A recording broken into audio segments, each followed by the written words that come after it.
इस वीडियो में बताई गई बातों को अगर आप मान के चलोगे तो मैं 100% दावे के साथ कह सकता हूँ आपका घर का बिजली का बिल 40 से 50% तक कम हो जाएगा। आपका घर का इलेक्ट्रिक बिल को कम करने के लिए ना आपको लाखों रुपया खर्च करके सोलर सिस्टम लगाना है, ना दूसरा कुछ इलीगल काम करना है। जी हाँ दोस्तों, आज की महंगाई के ज़माने में आम लोगों का एक बड़ा प्रॉब्लम है बढ़ती हुई बिजली का बिल। और इस इलेक्ट्रिक बिल से छुटकारा पाने के लिए कुछ लोग क्या करते हैं, बिजली का चोरी करते हैं। यूट्यूब में वीडियोस देखते हैं किस तरह से सरकारी मीटर में ये करने से वो करने से मीटर का रीडिंग आना बंद हो जाएगा। लेकिन आप सबको तो पता है ये चोरी अगर पकड़ा जाता है तो लाख रुपया जुर्माना के साथ साथ जेल भी हो सकता है।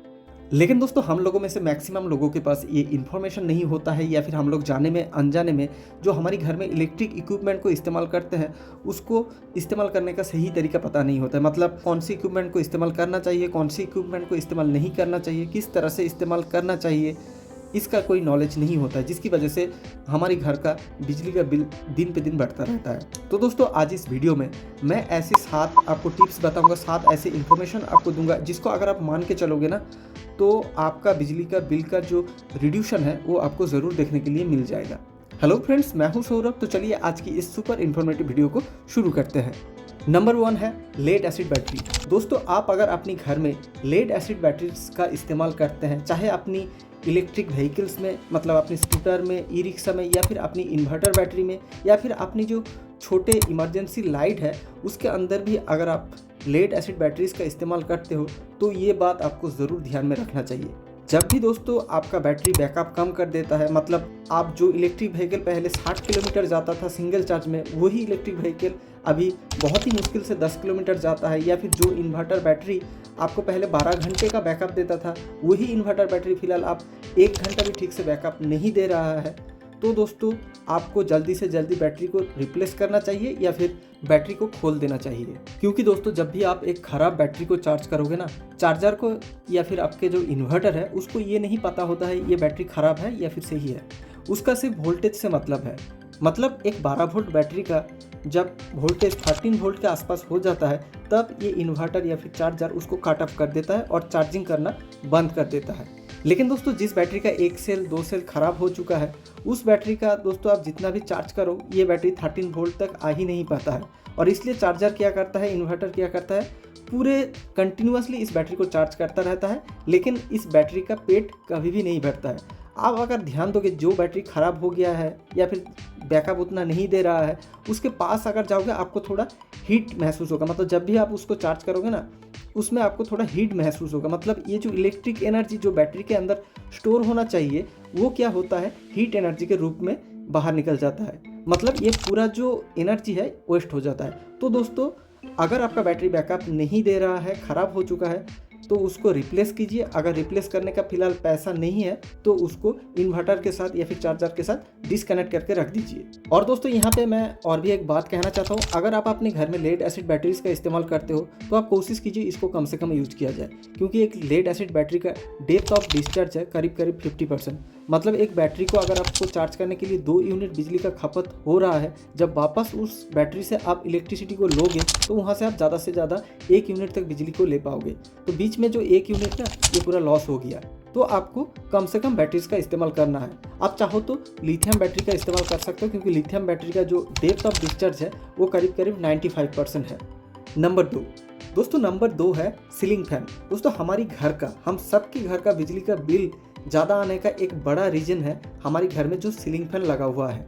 आपके घर में जो सीलिंग फैन लगा हुआ है वो पुराने टेक्नोलॉजी का, एक फैन का वाटेज है 70 से 80 वाट। लेकिन आज के ज़माने में जो सीलिंग फैन मार्केट में आ चुका है वो है BLDC टेक्नोलॉजी का। मतलब एक फैन सेम साइज का, सेम स्पीड का, लेकिन उसका वाटेज है 22 से 30 वाट, ज़्यादा से ज़्यादा 30 वाट। मतलब एक जो नॉर्मल फैन आपका जितना बिजली खाता है उस बिजली से आप 3 BLDC फैन को चला पाओगे।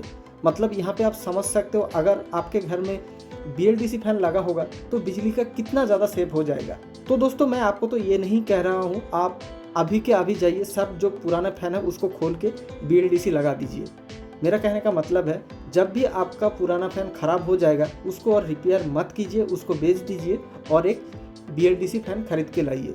नॉर्मल फ़ैन से BLDC फ़ैन थोड़ा महंगा आता है, इसका प्राइस दुगना होता है, लेकिन दोस्तों जो एक्स्ट्रा पैसा आप दे रहे हो ये बिजली के बिल में आपका रिकवर हो जाएगा। नंबर 3 है दोस्तों चार्जर। दोस्तों हम सबका एक बुरी आदत बन गया है, हम लोग जो भी चीज़ें चार्ज करते हैं घर में, जैसे लैपटॉप हो गया, मोबाइल हो गया, चार्ज ख़त्म होने के बाद हम लोग क्या करते हैं, मतलब मोबाइल से पिन को अलग कर लेते हैं, लेकिन चार्जर का स्विच हम लोग बंद नहीं करते हैं। दोस्तों ये एक बुरी आदत है और आपके अंदर भी ये आदत है तो इसको प्लीज़ सुधार कर लीजिए, क्योंकि एक चार्जर के अंदर 2 कॉइल होता है, एक प्राइमरी कॉइल और एक सेकेंडरी कॉइल।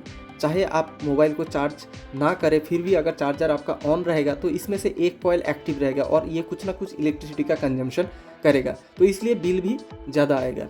तो दोस्तों जब भी आपका चार्जिंग कंप्लीट हो जाएगा, आप चार्जर का जो स्विच है उसको आप लोग ऑफ कर दीजिए। नंबर 4 है दोस्तों फ्रिज। दोस्तों आप भी अपने घर में फ्रिज का इस्तेमाल करते हो तो आपको कुछ बात का ध्यान रखना चाहिए।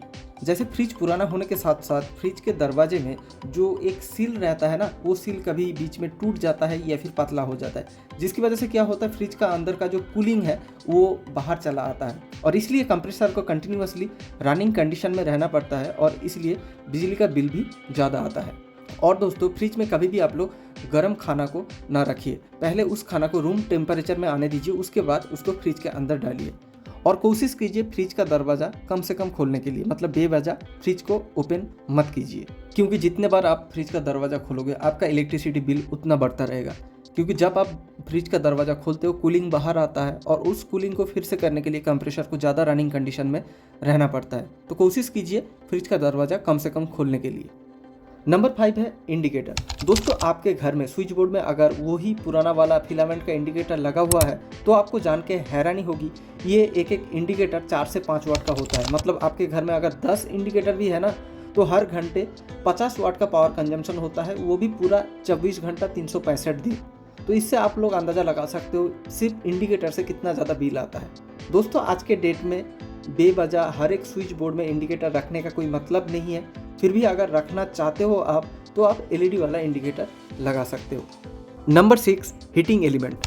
दोस्तों आप अपने घर में जितना हो सके कम हीटिंग एलिमेंट का इस्तेमाल कीजिए, क्योंकि एक हीटिंग एलिमेंट बहुत ज़्यादा इलेक्ट्रिसिटी का कंजम्पशन कर लेता है। हीटिंग एलिमेंट मतलब induction cooker, iron machine, water heater, geyser, mosquito coil. दोस्तों इन सब के अंदर हीटिंग कॉयल लगा हुआ रहता है, जिसकी वजह से पावर कंजम्पशन बहुत ज़्यादा होता है। दोस्तों आपके पास अगर इन सारी चीज़ों का ऑप्शन है तो इन सारी ऑप्शन को आप ज़्यादा से ज़्यादा यूज कीजिए और ये सारी जो हीटिंग एलिमेंट है इसको कम से कम यूज कीजिए। मेरा कहने का मतलब है अगर आप खाना पकाना चाहते हो तो आप इंडक्शन कुकर के बदले गैस की चूल्हा या फिर नॉर्मल जो चूल्हा है उसके अंदर खाना को पका सकते हो, इसमें खर्चा इससे कम आता है। नंबर 7 है वाटर पंप। दोस्तों आप अपने घर में अगर वाटर पंप का इस्तेमाल करते हो, खास करके सबमर्सिबल वाटर पंप, तो दोस्तों आपको कुछ बात का ध्यान रखना चाहिए। आप कोशिश कीजिए दिन में सिर्फ एक बार वाटर पंप को चलाने के लिए, क्योंकि जब एक वाटर पंप चलता है तो स्टार्टिंग टॉर्क जो लगता है उस टॉर्क को डेवलप करने के लिए बहुत ज़्यादा इलेक्ट्रिसिटी का कंजम्पशन होता है। तो इसलिए कोशिश कीजिए दिन में सिर्फ एक बार ही वाटर पंप को चलाने के लिए, क्योंकि जब आप बार बार वाटर पंप को चलाएंगे, बंद करेंगे, आपका बिजली का बिल भी ज़्यादा आएगा। आप चाहो तो आपका जो वाटर टैंक का कैपेसिटी उसको बढ़ा लीजिए आपके रिक्वायरमेंट के अकॉर्डिंग, लेकिन पंप को सिर्फ दिन में एक बार ही चलाने की कोशिश कीजिए। दोस्तों इस वीडियो में बताई गई टिप्स को अगर आप फॉलो करोगे तो आपका घर का बिजली का बिल ज़रूर कम होगा।